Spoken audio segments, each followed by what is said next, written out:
Nernst equation. So we see what is Nernst equation. जो Nernst equation होता है ये हमको बताता है कि स्टैंडर्ड इलेक्ट्रोड पोटेंशियल और नॉन स्टैंडर्ड इलेक्ट्रोड पोटेंशियल के बीच में डिफरेंस, कि कब हमको ई नॉट ऑफ सेल का यूज करना है और कब ई ऑफ सेल का यूज करना है. तो यहाँ पर ये जो नॉट लग रहा है सेल के ऊपर, ये नॉट हमको क्या बताता है, ये हमको स्टैंडर्ड कंडीशन बताता है कि हमारा कंसंट्रेशन 1 मोलर होना चाहिए, टेम्परेचर 298 होना चाहिए. अगर हमारा सोल्यूशन का concentration is not equal to 1 molar, if temperature is not equal to 298 kelvin, then we use this formula. For example, अगर हम एक एग्जाम्पलर इक्वेशन ले कि मेटल है, मेटल अपने आयनिक स्टेट में है और ये क्या करेगा, फिर n इलेक्ट्रॉन एक्सेप्ट करेगा एंड देन बिकम्स मेटल.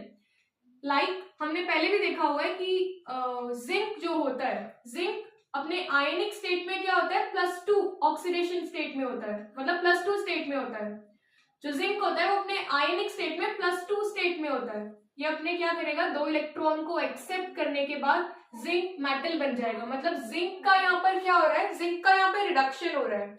सो हम लोग इस इक्वेशन को समझते हैं with the help of the reduction electrode potential. So we applied the formula of Nernst equation here. For this cell is E of cell is equals to E naught of cell minus RT upon NF. ln of concentration of product. We know that this side of the reaction is product side and this side of reaction is reactant side. Concentration of product upon concentration of reactant. तो अगर हम लोगों को इस फॉर्मूले में इस equation को, इस एग्जाम्पलर इक्वेशन को लगाना है, तो हम लोग किस तरह से इसको अप्लाई कर सकते हैं. यहाँ पे हो जाएगा E of cell is equals to E not of cell minus RT upon NF.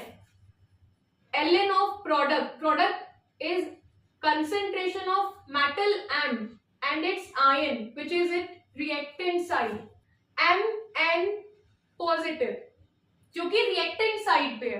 ठीक है, तो इस तरह से हम लोग नर्न्स्ट इक्वेशन का यूज करते हैं. तो अभी हम लोग यहाँ पे समझते हैं कि ये जो R, T, N and F है, इनको हम लोग क्या कह सकते हैं. This R is ideal gas constant and its unit is 8.314 joule kelvin inverse mole inverse, and then temperature is 298 Kelvin. Faraday, 1 Faraday is equals to 96500 coulomb. And this N is the number of electron, जैसे कि कितने number of electron reaction में involve हुए. अगर हम लोग zinc की बात करें तो जिंक में 2 इलेक्ट्रॉन्स इन्वॉल्व हुए, लेकिन अगर मैं इस एग्जाम्पलर इक्वेशन की बात करूं तो यहाँ पे n नंबर ऑफ इलेक्ट्रॉन हुए. तो यहाँ पे हम लोग क्या लिख सकते हैं, n is number of electrons involved in the reaction. And this natural log ln, जब हम लोग इस ln को कन्वर्ट कर देंगे लॉग में, तो यहाँ पे कांस्टेंट लगाना पड़ता है विच इज 2.303 लॉग. इस तरह से हम लोग इसको अप्लाई करेंगे. और एक इसमें इंपॉर्टेंट बात ये होती है कि for pure solid,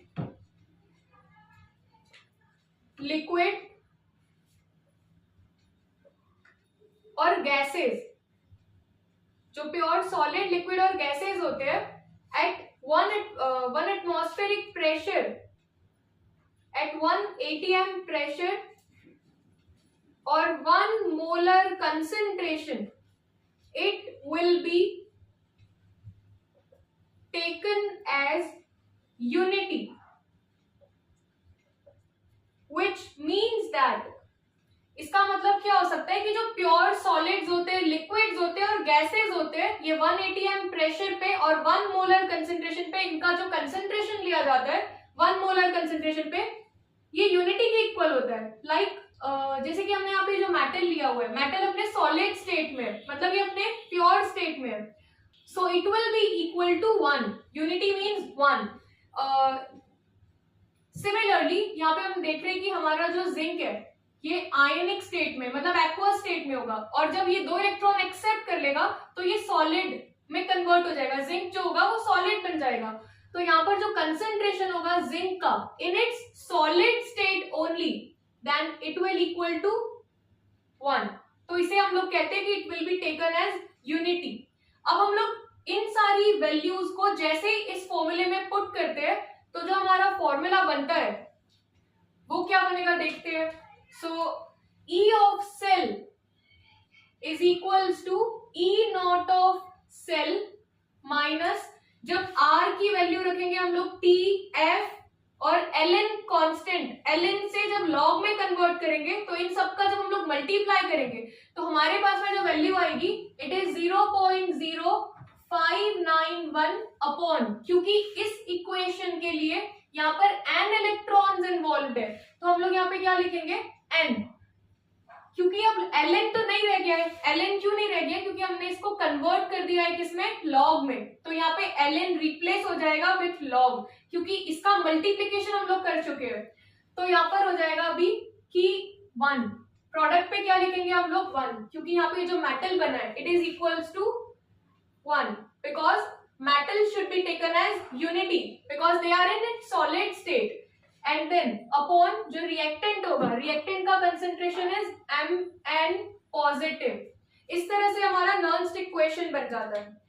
to understand this more clear we take an exemplar equation. Suppose x moles of A, y moles of B combines to form P moles of product C and Q moles of product D.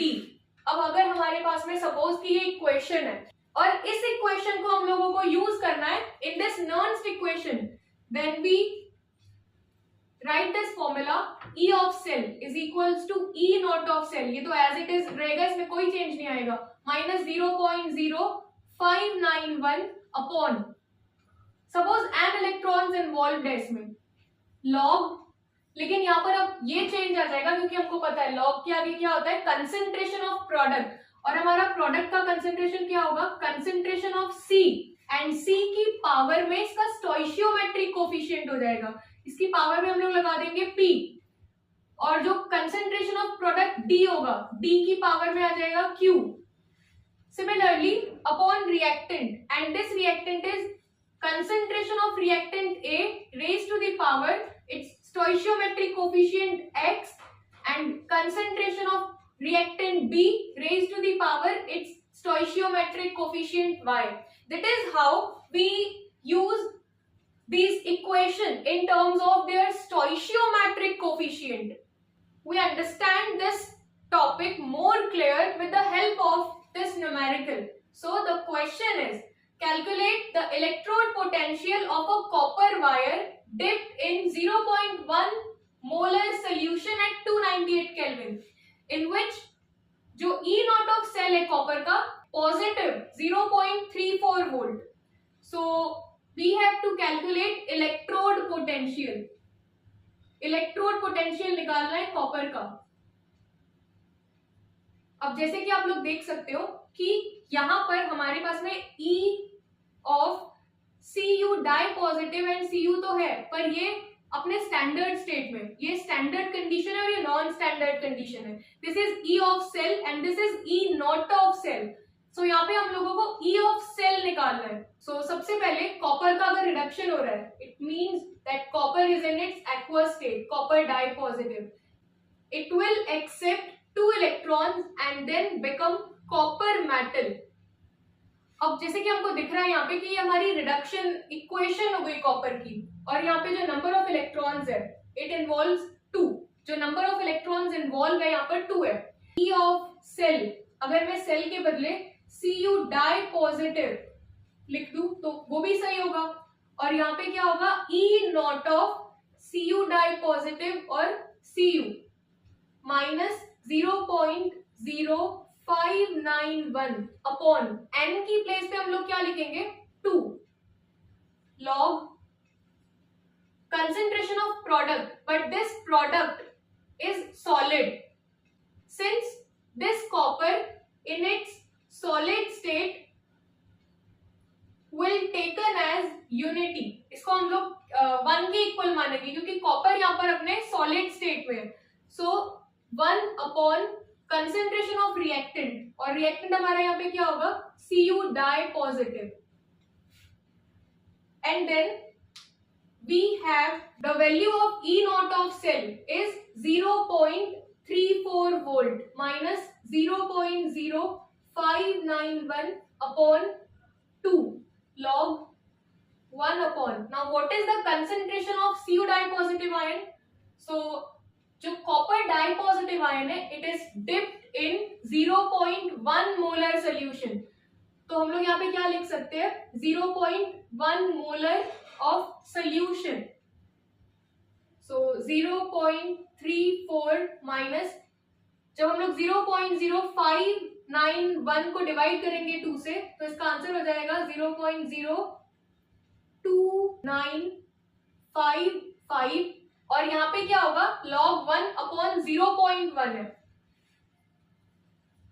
तो ये जो log 1 upon 0.1 है, हम जब यहाँ से decimal को हटाएंगे तो डिवाइड करना पड़ेगा 10 से, क्योंकि डेसिमल के बाद 1 डिजिट था, और जब डिनोमिनेटर का डिनोमिनेटर न्यूमरेटर में जाता है, ये जो 10 है, ये 10 ऊपर जाके मल्टीप्लाई हो जाएगा, तो ये कितना हो जाएगा, log 10, और यहाँ पे जो log 10 होता है, log 10 का वैल्यू 1 होता है, क्योंकि log 10 का वैल्यू 1 होता है तो उसको लिखने की जरूरत ही नहीं है। So after solving this 0.0310 volt, तो यहाँ पे जो हमारा E ऑफ सेल आ गया है फॉर कॉपर इज 0.0310 वोल्ट।